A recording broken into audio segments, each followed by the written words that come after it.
Un espacio dirigido a la reflexión y análisis sobre el magisterio social de la Iglesia. Un panel de altura que discute la realidad actual guiado por los documentos magisteriales. Los expertos ya están listos para arrancar tu programa Iglesia, Estado y Sociedad. Saludos al público que siempre se da cita en este de su programa Iglesia, Estado y Sociedad. Se presenta ante ustedes el licenciado Fernando José Pacheco Balcourt, director de la Clínica de Asistencia Legal, profesor de la Escuela de Derecho y amigo y colega de nuestro profesor Israel Santiago Lugo, que lo excusamos en esta temporada debido a que tiene unas situaciones de salud, así que nuestras oraciones para con el compañero. Pues hoy, estimados radioescuchas, tenemos dos invitados especiales que queremos mucho. Son el profesor Ramón Antonio Guzmán, catedrático de la Escuela de Derecho. Del mismo modo, él es diácono también y es una persona de confianza que siempre se mantiene al día y vigente en los temas de interés y con sus estudiantes. Tenemos también por aquí a la profesora Gypsy Ramos Báez del programa de apoyo académico y preparación para la reválida. También es una gran profesional que nos vienen a traer una rica discusión sobre el nuevo proyecto de ley del derecho fundamental a la libertad religiosa en Puerto Rico. Así que me gustaría que los invitados nos dieran un saludo. Bueno, muy buenas tardes a todos los radioescuchas, a las personas que nos ven a través de Spotify y los medios de difusión por el que se está transmitiendo este programa. Para mí, más que un placer, es un privilegio estar aquí dialogando sobre los temas álgidos que se están ventilando en la palestra pública ahora relacionados con la Iglesia, el Estado y Sociedad. Y estoy más que feliz de poder compartir este tema con el profesor Ramón Antonio Guzmán, a quien admiro y quiero mucho. Pues muchísimas gracias por haberme invitado aquí. Es un reconocimiento que lo considero muy agradable, es muy agradable. Entonces, pues nada, aquí estamos para conversar y analizar sobre los asuntos en los que nosotros trabajamos, que es en el análisis, en la crítica y en el entendimiento del derecho. Así es, así es. Y sobre todo al público que nos escucha, saben que les traemos información de primera para que ustedes en su diario vivir pues puedan tener esas herramientas necesarias para formar, para trabajar en este mundo que Papá Dios nos ha regalado y que tenemos una gran responsabilidad en hacerlo, en cuando lo estemos dejando, pues dejar un mundo mejor del que estuvimos presentes. Así que la tarea es de todos. Profesor, tenemos un tema y profesora, tenemos un tema muy interesante que es el proyecto del Senado número 1, que fue radicado el 2 de enero, si mal no recuerdo, el 2 de enero del 2025, sobre el derecho, se llama así el proyecto, Ley del Derecho Fundamental a la Libertad Religiosa en Puerto Rico. Participan 4 autores, que posteriormente vamos a estar hablando sobre eso. Principalmente, el autor principal es el senador Rivera Schatz. Así que vamos a hablar un poquito sobre esto, pero antes de entrar de lleno me gustaría conocer, ¿usted piensa que es necesario que este proyecto se convierta en ley o ya habrán leyes que atienden este asunto y varios asuntos que se presentan en este proyecto?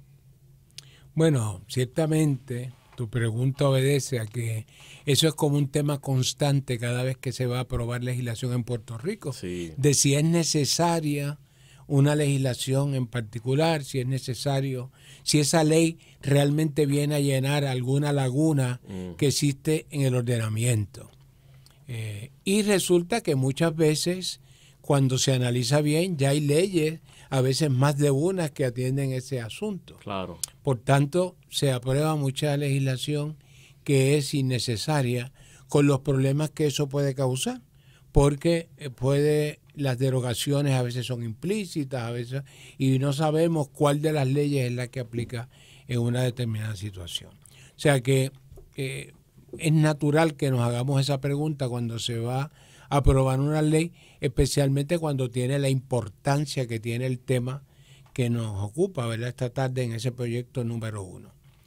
El proyecto, por su numeración y por su fecha de preparación, se nota que fue un compromiso que se hizo con un sector de la sociedad puertorriqueña, que no lo critico, eso está muy bien, que se hagan ese tipo de compromisos. Bueno, quizás se atendió demasiado pronto el compromiso, pero a veces acusamos a los gobiernos de que no cumplen con lo que prometen, pues claro. En esta ocasión pues no vamos a criticar que hayan sido tan acelerados sí. O que hayan sido tan atentos, ¿verdad?, en el cumplimiento de su promesa. Eso es algo que hay que tener en cuenta.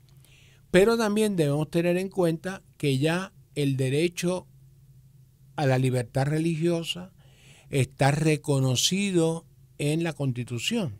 Así es. Que ciertamente en la Constitución nuestra se hace de una manera un poco especial.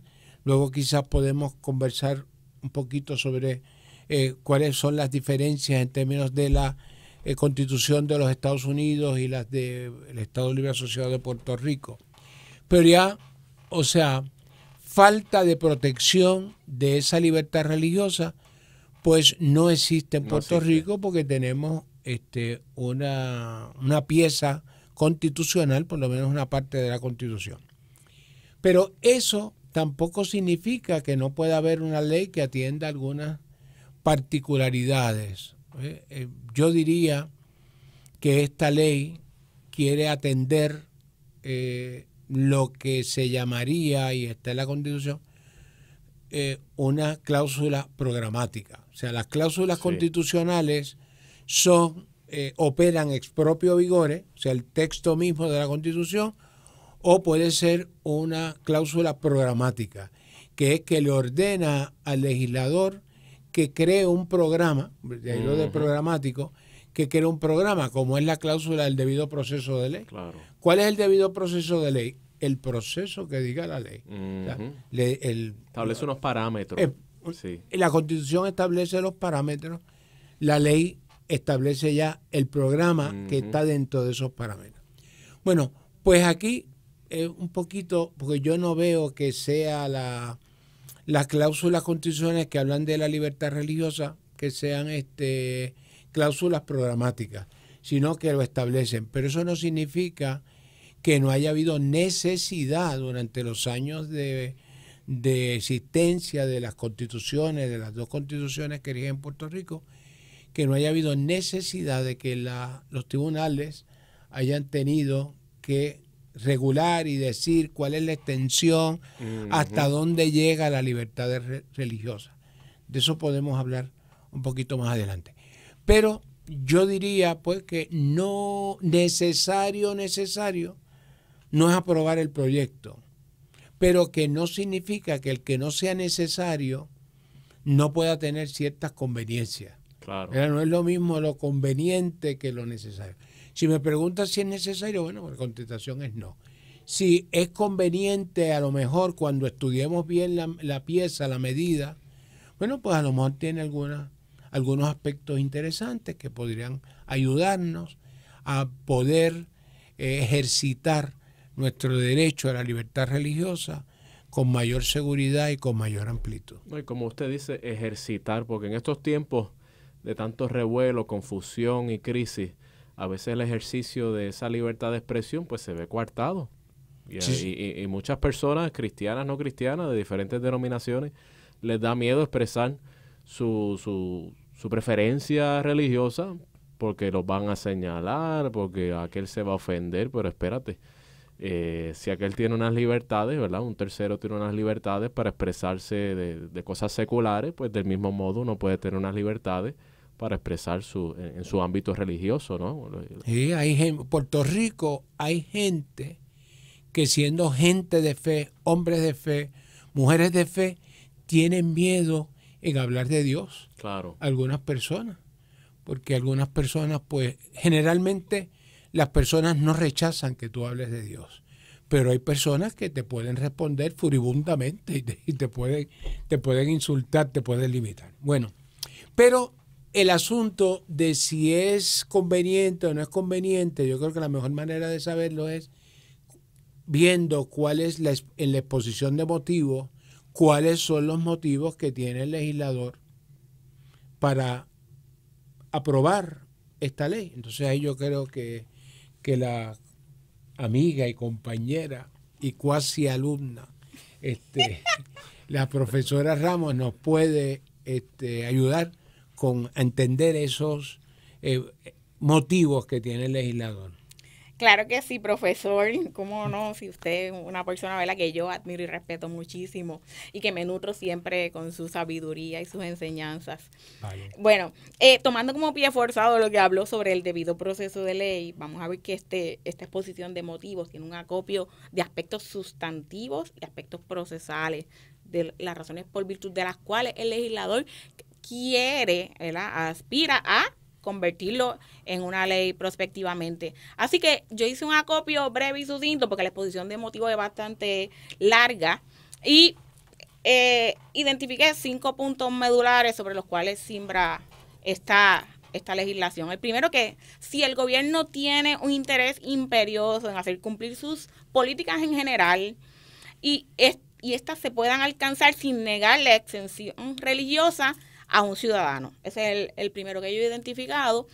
El segundo, que la ley puede utilizarse tanto en casos civiles como en administrativos y permita correlativamente que de prevalecer la parte que reclame la libertad religiosa tenga también la posibilidad de obtener costas y honorarios de abogado pagados por el gobierno, ¿verdad? Que aquí sabemos, ¿verdad?, el estado de precariedad en que está inmerso el gobierno de Puerto Rico, así que vamos a ver ahí, ¿verdad?, cómo eso converge con la legislación federal vigente. El tercero, que el estatuto funja como un disuasivo para que las personas inescrupulosas, y esa es la palabra que utiliza precisamente el legislador, se valgan de subterfugios para violentar los derechos constitucionales de libertad religiosa que tenemos los puertorriqueños y puertorriqueñas, a su vez reconociendo que estos puedan responder personalmente al agraviado. Otro de los motivos que hace particular énfasis el legislador, los legisladores que han creado este proyecto, es que el estatuto no sea utilizado para discriminar contra nadie en la prestación de servicios públicos. Si una persona con X, Y o Z denominación religiosa va a recabar algún servicio en una entidad gubernamental, que no sea discriminado por pertenecer a cualquier denominación religiosa. Y por último, reafirma un compromiso férreo e inquebrantable de la Asamblea Legislativa en atención a su interés de promover la libertad religiosa como un derecho humano inalienable. Entonces, a veces lo designa como un derecho inalienable. Sabemos que los derechos inalienables son 3: el derecho a la vida, a la propiedad, a la libertad. Y entonces también, a base de la definición que permea en la Constitución, es un derecho fundamental. Así que vamos a ver ahí que hay dos formas de tratar ese derecho. Así que ese es mi breve resumen de la exposición de motivos, querido profesor Guzmán. Este proyecto habla a su vez varias veces de la necesidad de respetar la separación de iglesia y Estado. ¿Piensa usted que es innecesario que exista tal separación? ¿Que es necesaria, perdón? Bueno, yo creo que ese es un punto que es el primero que hay que examinar. La Constitución de los Estados Unidos, cuando trata el tema de la libertad religiosa, presenta dos cláusulas. Una que es la cláusula del establecimiento de una religión, es decir, que prohíbe que haya una religión oficial, que es una religión, el famoso establishment. El establishment, o sea, no puede haber una religión del Estado. Y en segundo lugar, que lo que es ya la libertad de expresión de la vida religiosa. Esas son las dos cláusulas que existe en la Constitución de los Estados Unidos. Y quiero mencionar la Constitución de los Estados Unidos también porque debemos tener en cuenta que las personas que vinieron de Europa a ubicarse en el territorio que hoy conocemos como los Estados Unidos, fue gente que una de las cosas que venía buscando era libertad religiosa, establecerse en un sitio donde pudieran ejercitar su credo religioso libremente. Y es decir, que ese deseo de vivir su fe es uno de los fundamentos de la creación de los Estados Unidos y de todo lo que significó Estados Unidos como modelo de organización política y constitucional. En efecto. Exacto. Y luego, en alguna jurisprudencia del Tribunal Supremo de Estados Unidos, comenzó a hablarse de la separación de iglesia y Estado. Eso fue lo que tuvo en mente los founding fathers de la Constitución de Lela para tener una tercera cláusula de separación. Es decir, que la Constitución de los Estados Unidos, de Puerto Rico, tiene una cláusula de no establecimiento, una cláusula de libertad religiosa y una cláusula de separación de iglesia y Estado. Contestando a la pregunta de si es necesaria la separación, bueno, yo diría no es que sea necesaria o innecesaria, es que no puede existir. Esa separación, realmente, aunque hablemos de ella, no puede existir. Porque, mire, cuando nosotros entramos en la iglesia, no dejamos de ser sociedad. Claro. No dejamos de ser ciudadanos. Y cuando entramos en el meeting político, los que van a los mítines políticos, yo no voy, pero los que van a los mítines políticos, cuando entran en el meeting o entran a donde van a hacer la expresión política, no dejan de ser católicos, claro, no dejan de ser luteranos. Bueno, se supone. No. Bueno, ok, vale. Pero está presente, claro, está ahí.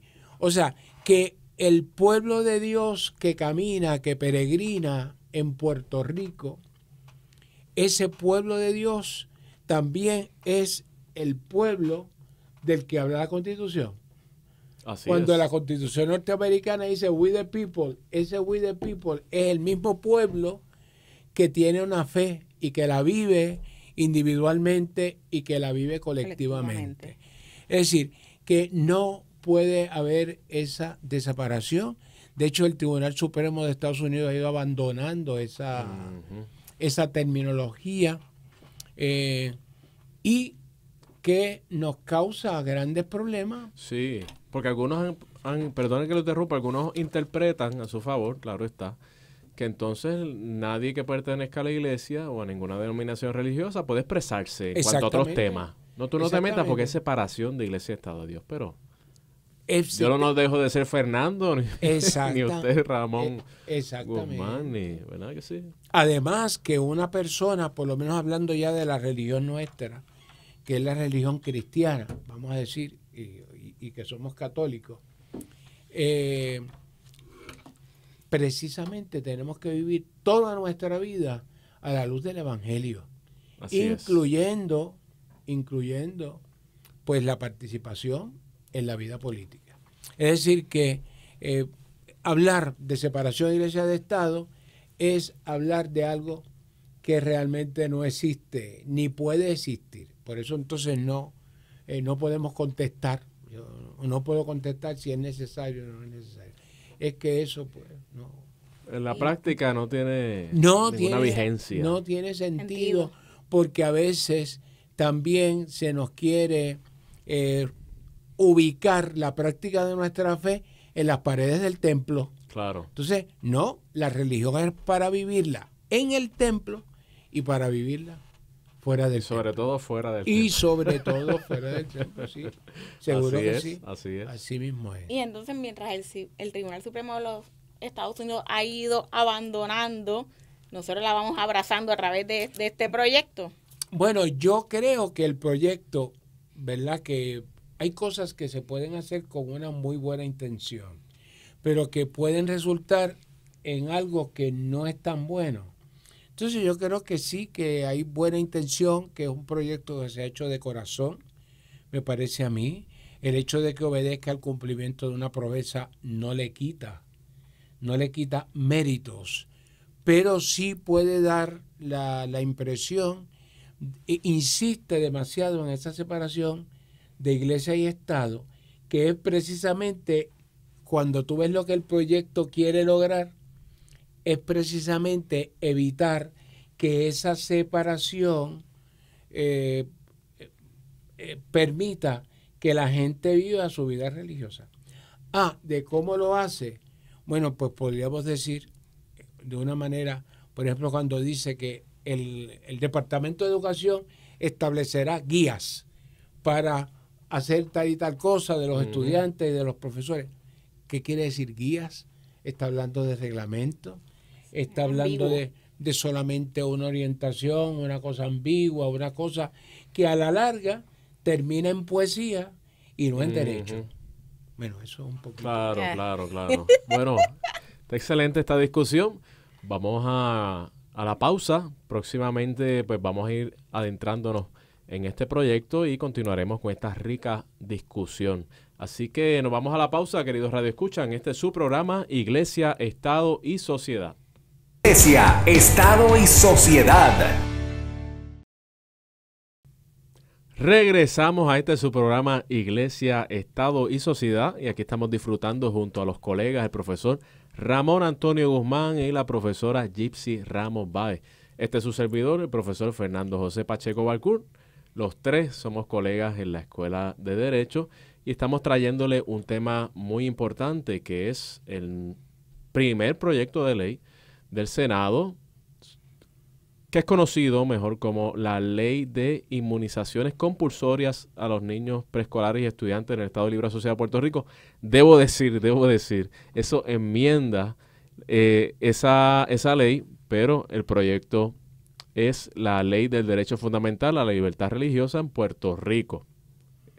Así que esto enmienda esta ley. Posteriormente vamos a estar hablando de qué tiene que ver necesariamente la libertad religiosa con esto de las vacunaciones. Pero antes que todo, quisiera que habláramos de los principios generales que tiene esta ley. ¿Cuáles son esos principios generales, profesor Guzmán? Si nos puede abundar un poquito.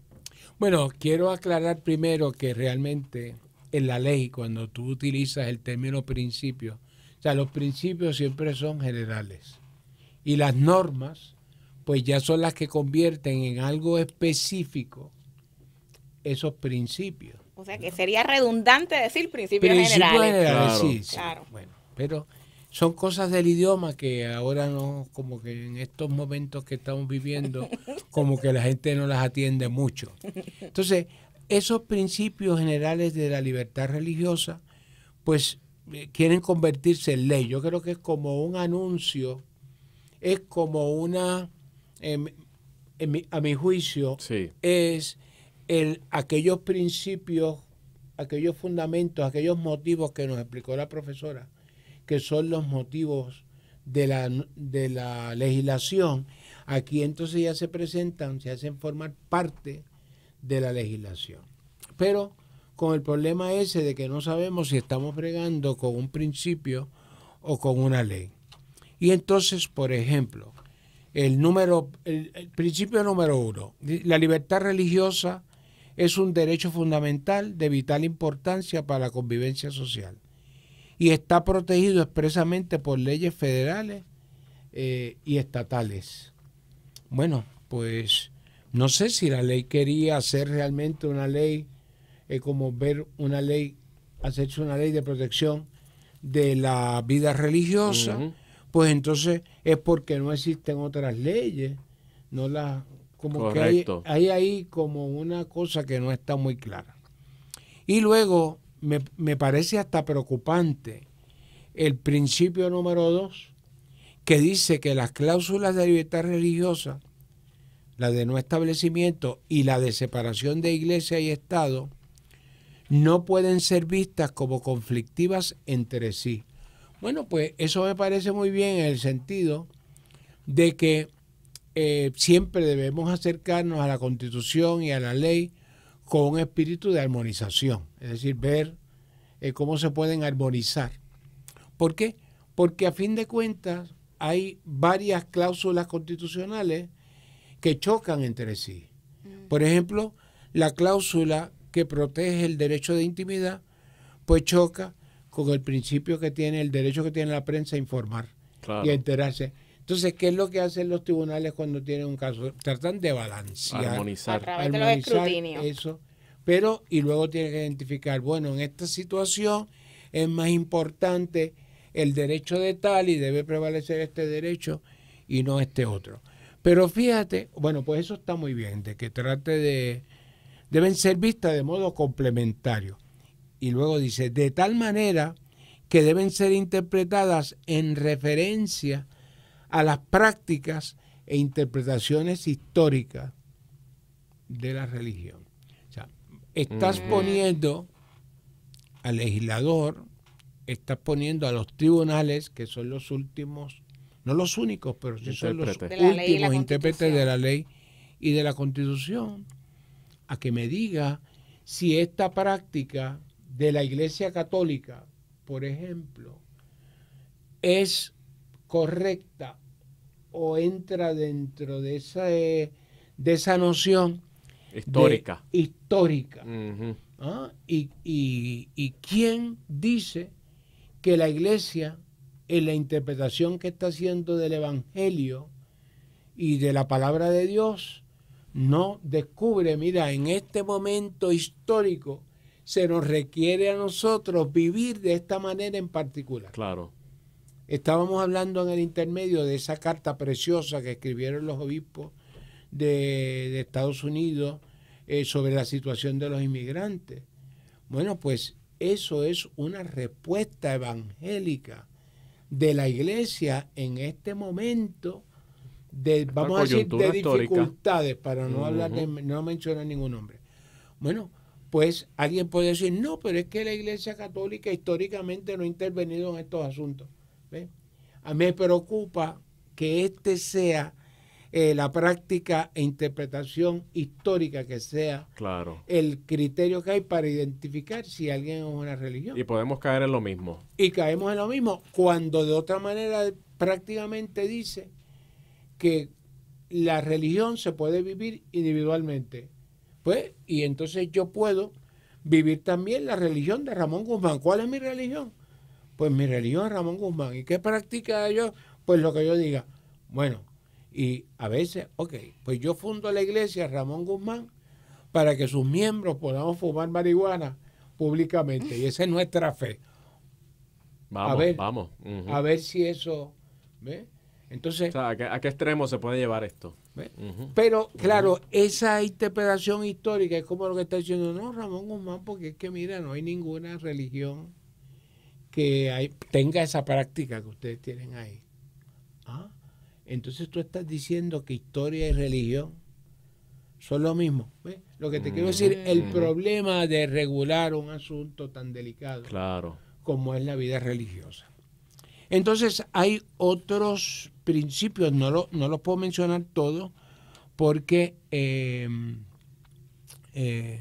porque son muchos y son importantes. Necesitaríamos 3 o 4 programas. ¿Algún principio específico, profesor, que a usted le llame también la atención? Mira, me llama la atención que dice que el gobierno de Puerto Rico, en cualquiera de sus procesos legales, no podrá cuestionar la comprensión de un organismo religioso, la comprensión que un organismo religioso tiene de sus estructuras eclesiales. Y la relación existe entre las entidades asociadas o relacionadas con ellas. Uh-huh. Pues mira, sabemos que la iglesia, su única función no es atender la vida espiritual y atender la vida cultural de sus miembros. La Iglesia Católica, toda su vida, la Iglesia Católica, hablando de ella, es maestra de muchas cosas. Es maestra de la caridad, es maestra en la fundación de hospitales, cuando no los había. Es maestra en la fundación de escuelas, cuando no las había.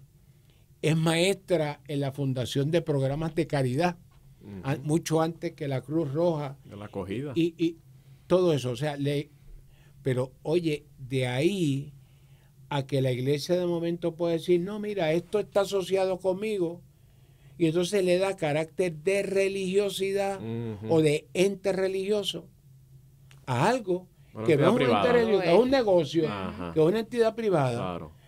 Por eso es que la Pontificia Universidad Católica de Puerto Rico, que es una entidad de la Iglesia, pero tiene sentido en la medida en que va buscando los fines que tiene la Iglesia Católica. Correcto. Cuando se separa de esos fines, pierde su sentido.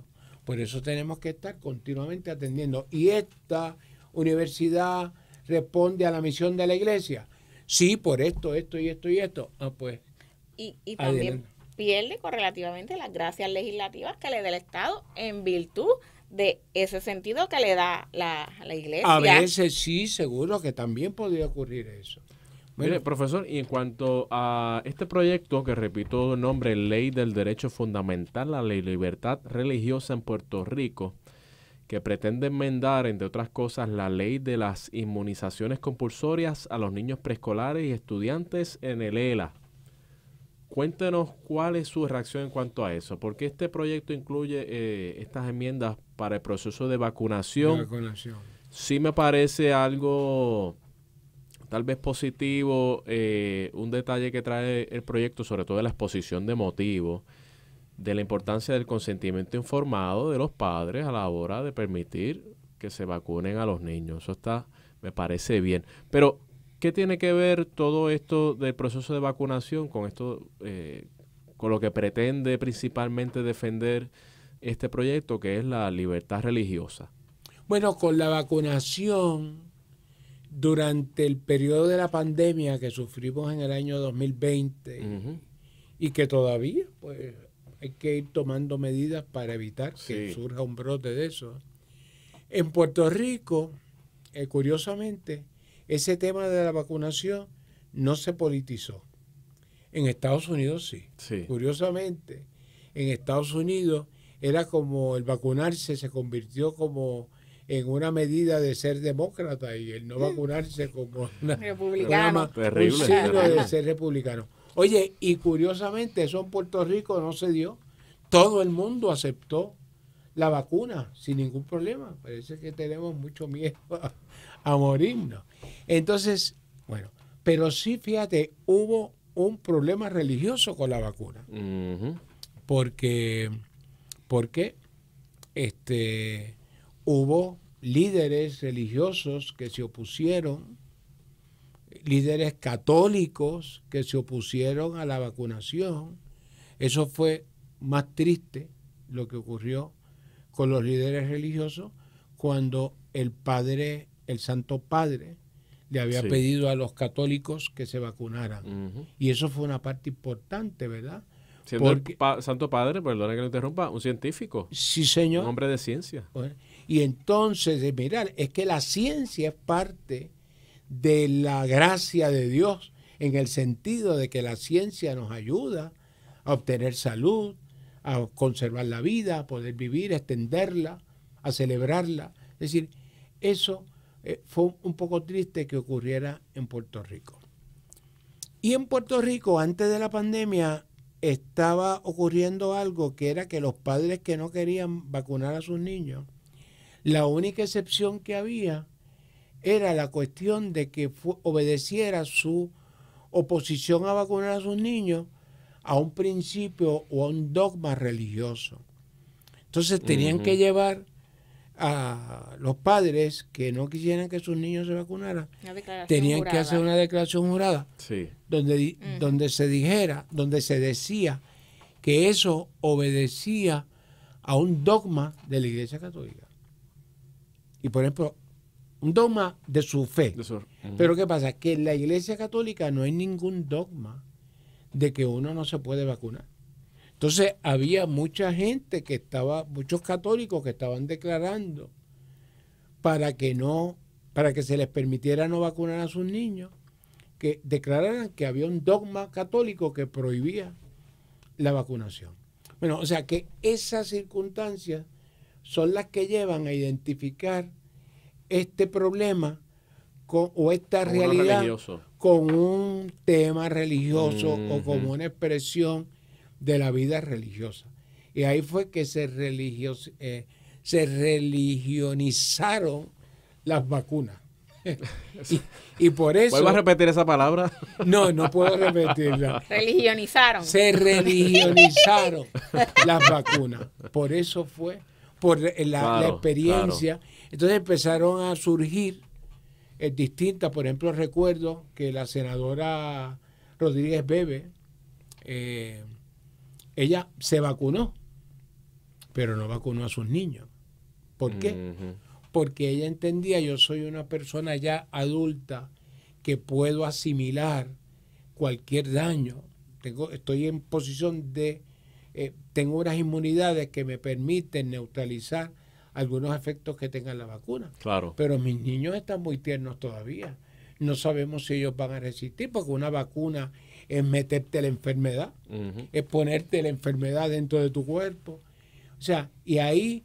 Ahorita tú hablaste de que habla del consentimiento informado, una frase que a mí no me gusta porque es una frase que viene del derecho norteamericano y nosotros en el Código Civil y en nuestro derecho de contrato no hablamos de consentimiento informado, eso es la cuestión norteamericana.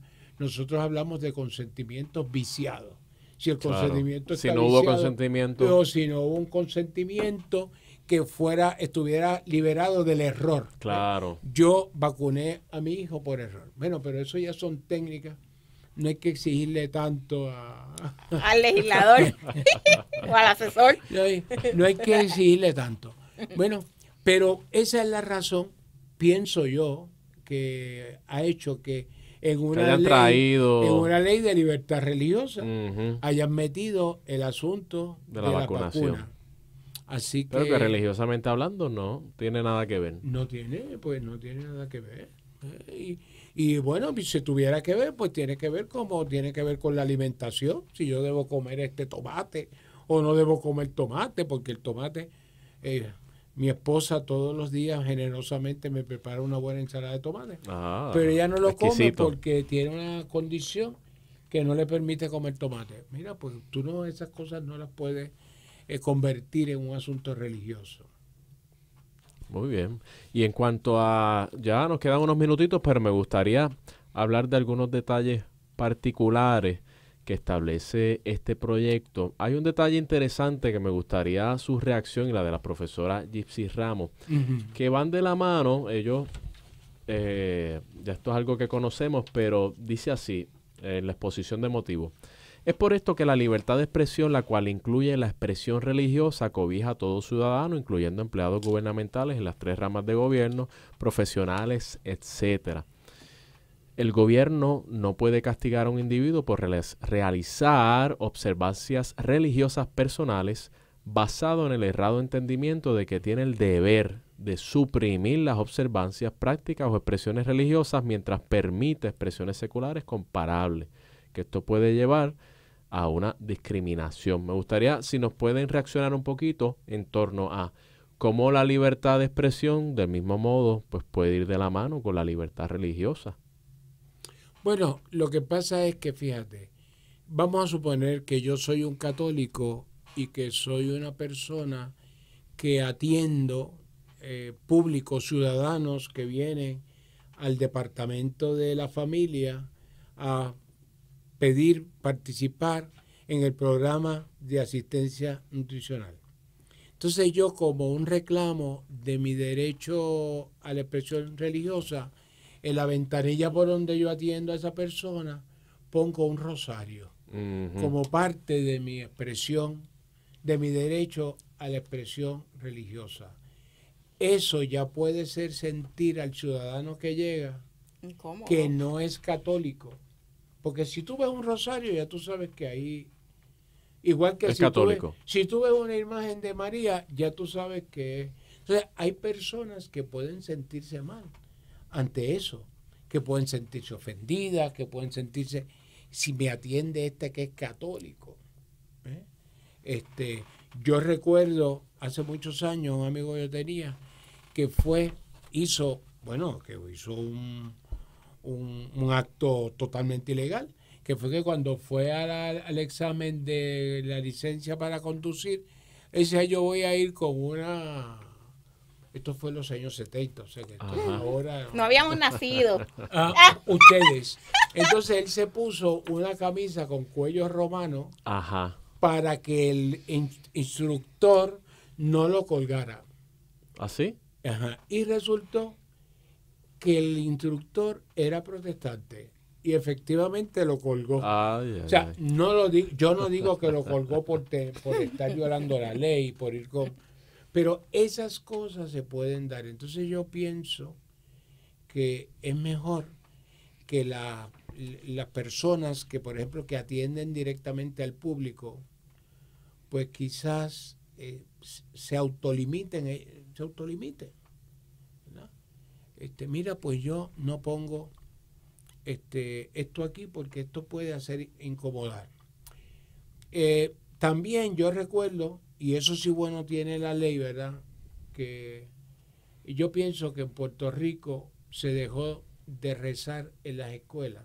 Sí. Cuando yo estaba en la escuela, cuando llegaba la hora de la merienda, la maestra nos mandaba a poner de pie y nosotros rezábamos una oración que decía: gracias Dios mío, gracias te doy por esta merienda que nos das hoy. Eso no, como que no tenía ningún compromiso con ninguna iglesia en particular. Claro. Bueno, pero empezaron a hablar de que en Estados Unidos estaban habiendo demandas con la abogada aquella que se puso, no me recuerdo el nombre ahora, que se puso a pelear contra toda disposición que significara religión. Y acá como que nosotros, mira, ¿quién cogimos miedo? Cogimos miedo. Y déjame decirte que, bueno, hay personas que no son precisamente de nuestra religión católica, que hacen su oración y su predicación y nadie le dice nada. ¿Por qué nosotros no hemos podido, sin necesidad de esta ley, seguir rezando? Nadie va a meter preso a un maestro aquí, ni nadie le va a radicar cargo por una cosa como esa. Y es inverosímil, porque a veces permitimos que nos digan una mala palabra, pero no queremos que nos digan Dios te guarde. Exactamente. Dios te bendiga. Sí. Es una... a veces vivimos como nuestra visión personalísima, como que la queremos imponer.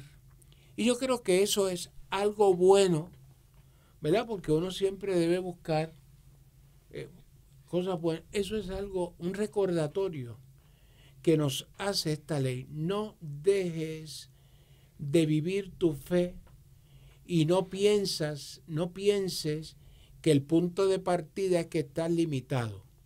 Así es. El punto de partida es que tú puedes expresar tu fe religiosa. Y si te estás extralimitando, ahí es que te vamos, ahí es que te van a poner freno. Yo creo que pero no tengan miedo. Pero no tengan miedo. Nos han dicho nuestros papas y sobre todo nuestro Señor Jesucristo. Sí, Señor. Así que muchas gracias. Ya nos queda un minutito para concluir, así que algunas expresiones finales de los compañeros. Bueno, aquí ya yo he hablado demasiado.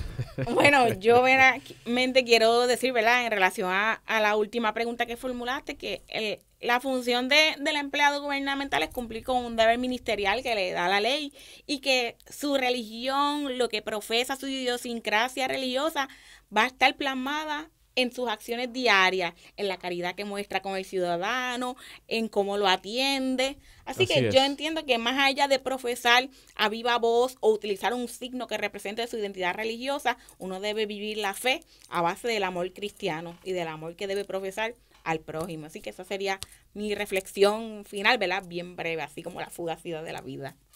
Pues ya escucharon. Agradecido. No hay nada más que decir. No sometido hay el caso. Nada más que decir.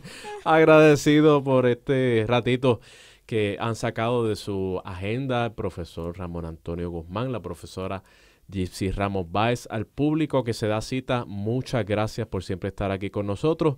Han escuchado información de primera, con mucha honestidad, con mucha profundidad. Información de parte de unos académicos que con mucho cariño han preparado este espacio para ustedes. Así que será hasta la próxima. Dios les guarde. Aquí los esperamos en su programa Iglesia, Estado y Sociedad. Hasta luego. Iglesia, Estado y Sociedad es una producción del Instituto de Doctrina Social de la Iglesia de la Pontificia Universidad Católica de Puerto Rico.